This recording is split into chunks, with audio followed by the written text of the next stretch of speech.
ক্ষমতার একেবারে শেষ সময়ে মার্কিন প্রেসিডেন্ট জো বাইডেন আর ১.৫ মাসের মতো দায়িত্বে আছেন। শেষ বেলায় হোয়াইট হাউসের দক্ষিণ আঙিনায় স্থানীয় সময় শুক্রবার এক নৈশভোজে যোগ দেন।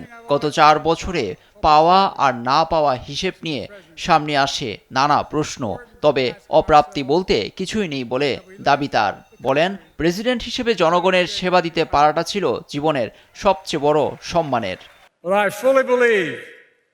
America is better positioned to lead the world today than any point in my 50 years of public service. ২০২০ সালে যে পরিস্থিতির মধ্যে দেশের দায়িত্ব নিয়েছিলেন সে সময় আর নেই বলে দাবি করেন বাইডেন। বলেন, যেখানে যুক্তরাষ্ট্রকে রেখে যাচ্ছেন আগের চেয়ে অনেক ভালো অবস্থানে।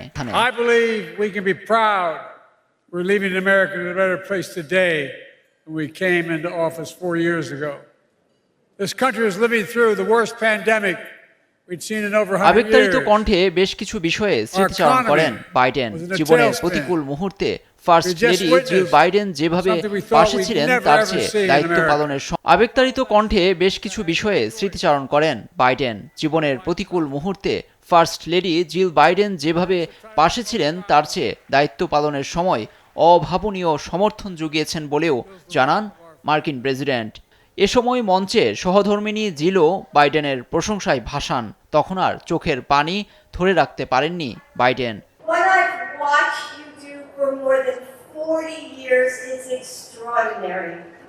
এবারের প্রেসিডেন্ট নির্বাচনে শারীরিক অসুস্থতা সহ নানা কারণে সরে দাঁড়িয়েছিলেন তিনি। সমর্থন দিয়েছিলেন ভাইস প্রেসিডেন্ট কামালাকে।